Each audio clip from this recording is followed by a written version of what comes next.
हा इथे भक्त निवासमध्ये राहिलं होतं. तर आता आम्ही चाललोय दर्शनासाठी.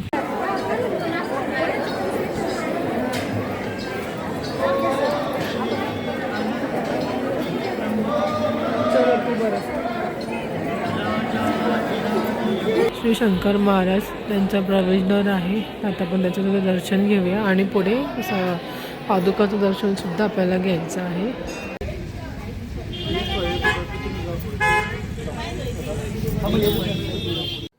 नमस्कार मंडळी, मी दिशा. तुमच्या सगळ्यांचं आपल्या एका नवीन व्हिडिओमध्ये स्वागत आहे. आणि छान अशी सकाळ झाली आणि खूप जास्त थंडीसुद्धा आहे. तर आम्ही रात्री झोपलो वगैरे, अन्नप्रसाद घेऊन आलो, झोपलो वगैरे आणि मग सकाळी आम्ही उठलो. तर पहाटेच जायचं होतं, पण दिशांत काय उठत नव्हता. तर आता आम्ही स्वामींच्या मठामध्ये चाललो. शिवाय चोळप्पांच्या ते वाड्यावरती सुद्धा आपल्याला जायचं आहे. तर आपलं दर्शन कसं करतं हे सुद्धा तुम्हाला आपल्या आजच्या व्हिडिओमध्ये बघायला मिळालं. तर तुम्ही हा व्हिडिओ अगदी शेवटपर्यंत बघा. तर मग चला आता मी निघते.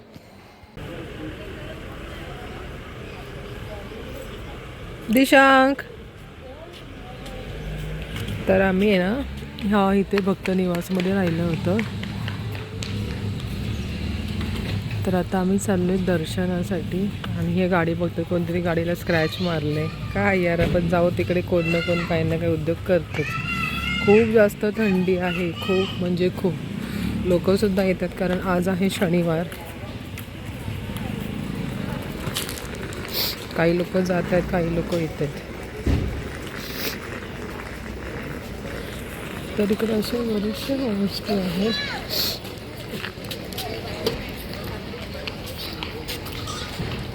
हे एक होमस्टे आहे, हे एक आहे भक्त निवास. असे एका ठिकाणी 4 ते 5 आहे. जर आपल्याला रूम नाही भेटलं तर बाहेरसुद्धा काही लोक उभी असतात, ते सुद्धा आपल्याला रूम्स देतात. हे उपहारगृह आहे जेवणासाठी.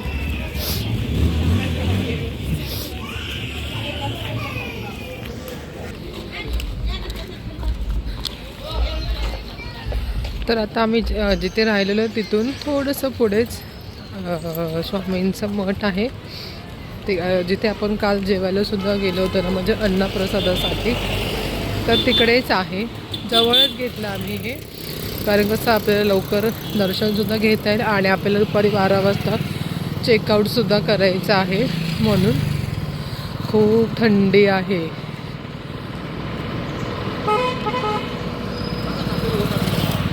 ॲक्च्युली जायचं होतं सकाळीच काकड आरतीला, पण दिशांक झोपला होता कारण तो काल दिवसभर दमला होता ना गाडीवरून. अक्षरशः आम्ही ते 12 तास नाही म्हणू शकत, 12-13 तास गाडी चालवत आम्ही आलो होतो. म्हणजे थोडे मध्ये थांबत आलो त्याच्यामुळे. पण बिचारा वैतागला होता. आपलेच एवढे पाय दुखतं तर त्याला पण किती त्रास होत असेल. पण सकाळी जेव्हा खूप संध्याकाळी आणि आता सकाळी खूप कडक पाण्याने आंघोळ केली ना, गरम, थोडं बरं वाटतंय. आणि शिवाय आपण दर्शनासाठी चाललो त्यामुळे ते काय वाटत नाही एवढं की आपल्याला काही त्रास होते. बघा इथेच आहे, हे इथेच सगळं आहे.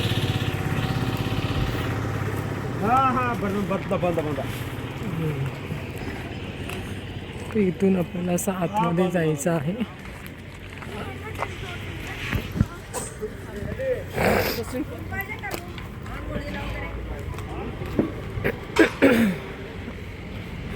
ते लहान मुलांना खेळण्यासाठी पण आहे. तर हे माझ्या दिशांनी कालच बघितले. तुम्हाला कधी आणणार आहे ते बघा. लगेच वळला कसं बघा. काय रे, कुठे तिकडे खेळायचं आहे का? हो जायचं नाही, आपण पहिलं दर्शन करून मग जाऊ. तर इथूनच आपल्याला जायचं आहे आणि पुढेच आहे आपल्या स्वामींचं मठ.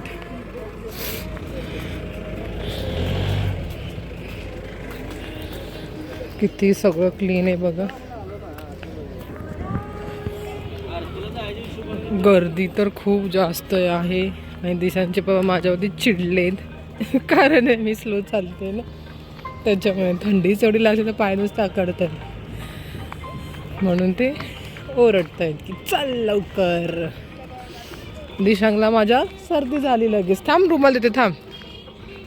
तर आता आपण आतमध्ये आलेलो आहे आणि इथे एक बोर्डसुद्धा लावले आहे. त्याच्यावर सगळी माहिती दिलेली आहे, म्हणजे कुठे काय आहे, कुठे अन्नछत्र आहे, कुठे स्वामींचं मठ आहे, कुठे आपण देणगी देऊ शकतो, असं सगळं ते दिलेलं आहे. तर ते दोघं जण पुढे चालले आणि आपल्याला लवकरात लवकर दर्शन घेऊन सुद्धा आपल्याला परत दर्शन झाल्यानंतर आपल्याला तुळजापूर आणि गाणगापूरला सुद्धा जायचं आहे. शिवाय आता इथे चोळाप्पांचा जो महाराज चोळप्पा महाराज त्यांचा जो निवासस्थान आहे तिथे सुद्धा आपल्याला जायचं आहे. तर सगळे आता गडबडच होणार आहे कारण वेळ तर झालेला आहे, खूप वेळ झालेला आहे. हे बघा जे स्वामींची मोठी प्रतिमा सुद्धा आहे, आपण नंतर बघणारच आहोत, पण तरी पण म्हटलं की दाखवते. दोघं जण गेले पुढे, मी राहिली मागे. बाजूला स्टॉल बिल सगळं आहे, फुलं बिलं काय घ्यायची असतील किंवा प्रसादी वगैरे तर हे सगळं आहे. ॲक्च्युली मी आणणार होती साडी, पण आहे ना मी बाईकवरून येणार होतो ना, त्याच्यामुळे मध्ये बॅग सगळं त्याच्यावर मावलं पाहिजे ह्यासाठी मी साडी नाही आणली, ड्रेसच घातला. जाऊ दे, असं माझी इच्छा होती.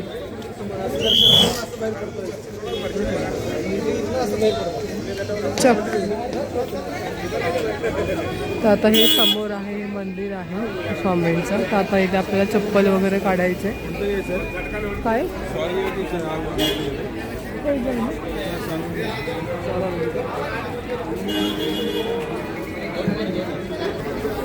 तर आता आम्ही हे घेतलेलं आहे, शाल वगैरे सगळं.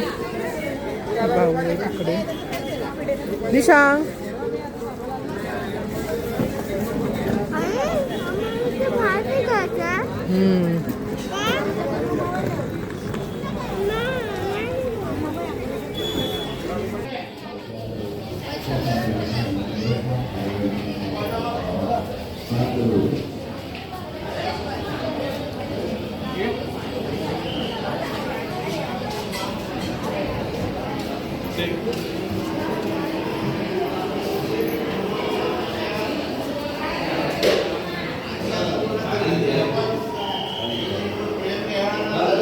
दर्शनासाठीच आहे ना.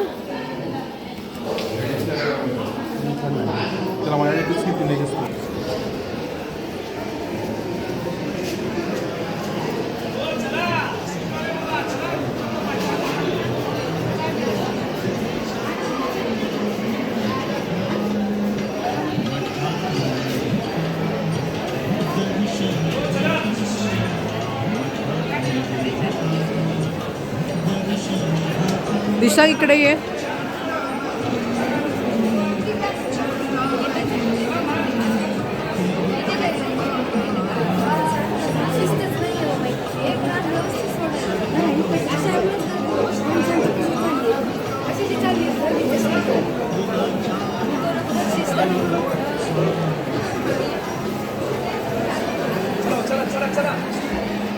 दिशांक पुढे बघा.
दर्शन घेऊन झालेलं आहे आणि हा आहे बाहेर जाण्याचा मार्ग.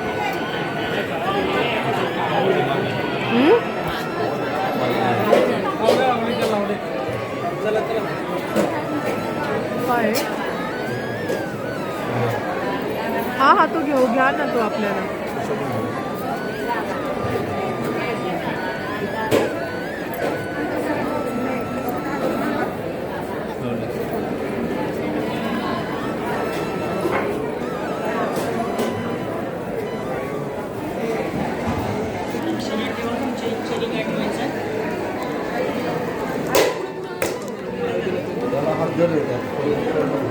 दिशान जा पुढे जा पुढे.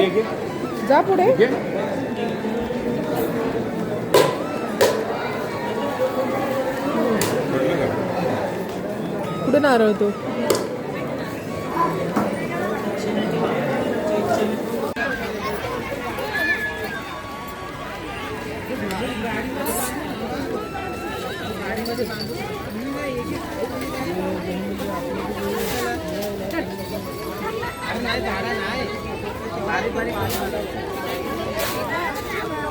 इथं आपल्याला काय स्टॉलवरती काय हवं असेल म्हणजे प्रसाद म्हणा किंवा खाण्यासाठी किंवा काय सगळं इथे अवेलेबल आहे. आणि हे सुद्धा आहे मुलांसाठी टॉईज. तर इकडे तुम्ही मला की डायरेक्ट टॉईजवरून का बोलू, तर इकडे हा साहेब बघा यांचं तोंड झालेलं आहे वाकडं, कारण ह्याला इकडे घ्यायचं आहे टॉईज. मी म्हटलं ते प्लास्टिकचे आपल्या घरी तर ऑलरेडी आहेत, पण कसं बाजारात बघितले की ह्या लोकांना पाहिजे म्हणजे पाहिजे. याला आला एक गुस्सा, तर तो आता आमच्या दोघांचा हात सोडतो. तर त्याला आता मी इथेच ठेवून जाणार आहे, इथेच सोडून जाणार आहे दिशांकला. दिशांक जसा हट्टीपणा केला तर बरं नव्हे. तर आता आम्ही जिथे चप्पल ठेवले तिकडे चप्पल घालतो आणि आता आपण जाऊया पुढे.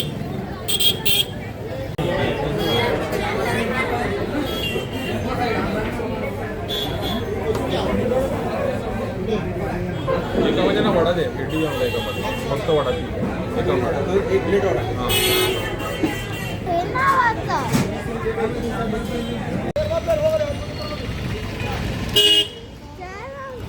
तर आता आम्ही ना चोळप्पा महाराजांच्या वाड्यावरती चाललेलो आहोत. आणि इथे ना रिक्षावाले आपल्याला सांगतात की तुम्ही रिक्षाने चला, बरंच लांब आहे.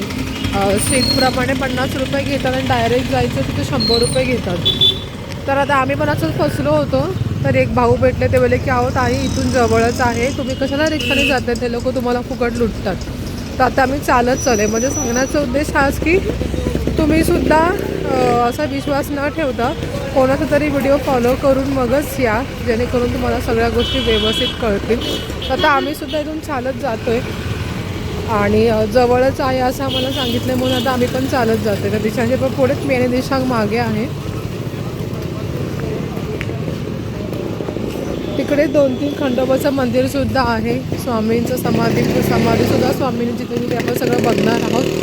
आणि बाळाप्पा महाराजांचं पण मंदिर असं ऐकण्यामध्ये आलं. तर बघू आता पुढे जाऊ.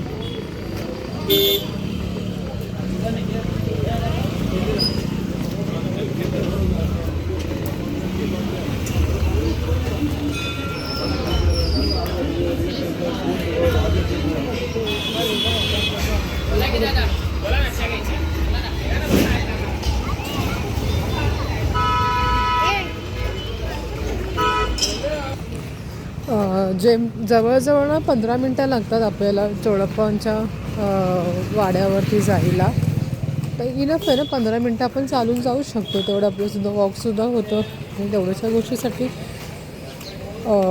पर सीट 20 रुपये किंवा 100 रुपये घालण्यापेक्षा थोडंसं चालत जाऊ शकतो आपण. तर आम्ही तरी चालले, पण बहुतेक दिशांच्या बाबत चिडतील, कारण त्यांना चालत जायचं नव्हतं. बघू तरी पण.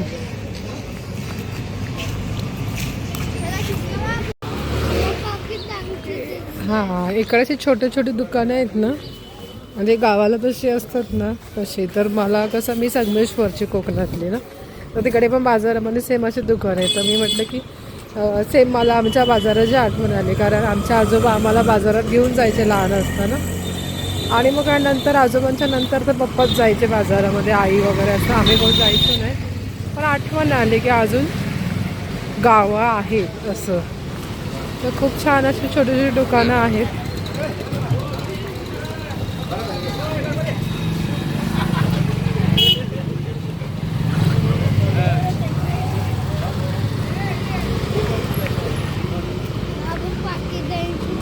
तर आपलं अक्कलकोटचं स्वामी समर्थ मठाचं दर्शन करून झाल्यानंतर आपल्याला आहे ना तिकडे स्वामींनी जी समाधी घेतली त्या समाधी मठामध्ये सुद्धा आपल्याला जायचं होतं. तर आम्ही इकडे आलो तर प्रचंड प्रमाणामध्ये गर्दी होती आणि इकडेच बाजूला चोळप्पा महाराजांचा वाडासुद्धा आहे. शिवाय खंडोबा मंदिरसुद्धा येते. दर्शन करून झाल्यानंतर आपण ते सुद्धा बघायला गेलो आणि लाईन बघू शकता तुम्ही किती मोठ्या प्रमाणामध्ये लाईन होती. तर मग लाईन आम्ही वाट बघितली कारण आम्हाला 12 वाजेपर्यंत रूमसुद्धा आपल्याला चेकआउट करायचं होतं. म्हणून थोडं आम्ही मागेपर्यंत गेलो तर खूप लाईन होती ना कारण की तिकडे ना अभिषेकसुद्धा चालू होते. जर तुम्हाला अभिषेक वगैरे करायचं असेल तर तिकडे नोंदणी करायची असते. शिवाय तुम्हाला जर अन्नप्रसादासाठी काही दान करायचं ते सुद्धा तुम्ही करू शकता. शेवटी फायनली आमचा नंबर आला आणि आम्हीसुद्धा स्वामी महाराजांचं जे समाधी मठ आहे तिकडे दर्शन घेतलं. दर्शन करून झाल्यानंतर ना हे बघा इकडे आजूबाजूला अभिषेकसुद्धा चालू होता. त्याच्यामुळे प्रचंड प्रमाणामध्ये गर्दी होती आणि लाईनसुद्धा अगदी हळूहळू जात होती आणि शुक्रवार असूनसुद्धा एवढी गर्दी होती. मग गुरुवार आणि रविवार बिग डेमध्ये किंवा सॅटर्डे संडेलासुद्धा प्रचंड गर्दी असते. शिवाय कोणी पिकनिक वगैरे सहल ह्यांचीसुद्धा एक सहल आली होती. तर त्यांचा काहीतरी 500 जणांचा ग्रुप होता त्याच्यामुळे प्रचंड गर्दी झाली होती. तर आता आपण दर्शन करून झालेलं आहे आणि तिकडे बाजूलाच एक देवीचं मंदिरसुद्धा होतं. म्हटलं की तिकडे पण मग दर्शन घेऊया म्हणून. अशा आजूबाजूला 4-5 मंदिर आहे त्याचं दर्शन करून झालं आणि मग इथे आम्ही दर्शन घेतलं आणि मग चोळप्पा महाराजांचा जो वाडा आहे पुरातन वाडा तिकडेसुद्धा मी दर्शनासाठी गेलो. त्यांची 5वी पिढी आहे जी आता सध्या इकडे आहे. तर इकडेसुद्धा अन्नप्रसाद चालू होता आणि काही भाविक तिकडे अन्नप्रसादाचा लाभसुद्धा घेत होते.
त्याला पुढे तिच्याकडे एक साईड आपण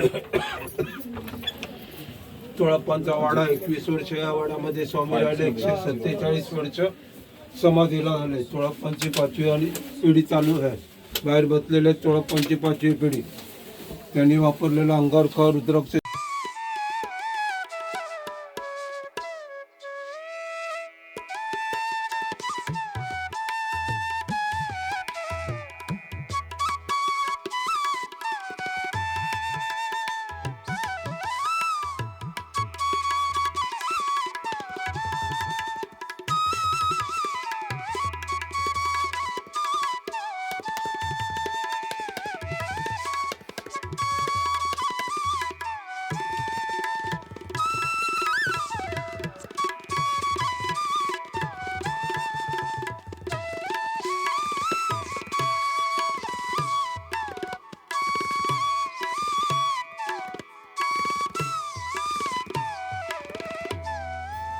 तर आता आपण आहे ना खंडोबा मंदिरसुद्धा पाहण्यासाठी जाणार आहे. जेव्हा स्वामी समर्थ हे जेव्हा अक्कलकोटमध्ये आले ना तेव्हा ते पहिल्यांदा ह्या खंडोबा मंदिरामध्ये आले.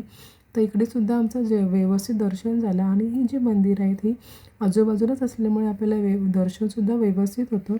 आणि दर्शन करून झाल्यानंतर मग आम्ही पुन्हा आपल्या स्वामींच्या मठाच्या इथे आलो, कारण तिथूनच आपल्याला पुन्हा आपल्या रूमवरती जायचं होतं. दर्शन वगैरे एकदम व्यवस्थित झालं. गर्दी बघा किती प्रचंड प्रमाणामध्ये आहे.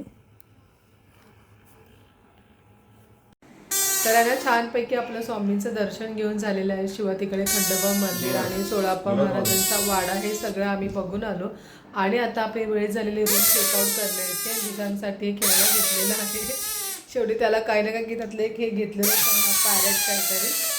तर मग आता आम्ही निघणार आहोत. आता रूम सगळं पॅक वगैरे करून घेतलेलं आहे. आता आपण निघणार आहोत. आमचा विचार चालला आहे की तुळजापूर गाणगापूर करून मग आपण घरी जायचं. तर बघू कसं काय सगळं होतं, किती वेळ लागतो दर्शनाला. तर तुम्हाला हा आपला स्वामी दर्शनाचा व्हिडिओ आवडल्यास नक्की लाईक करा, शेअर करा आणि कमेंट करायला विसरू नका. तसे नवीन व्हिडिओ पुन्हा भेटू. तोपर्यंत बाय.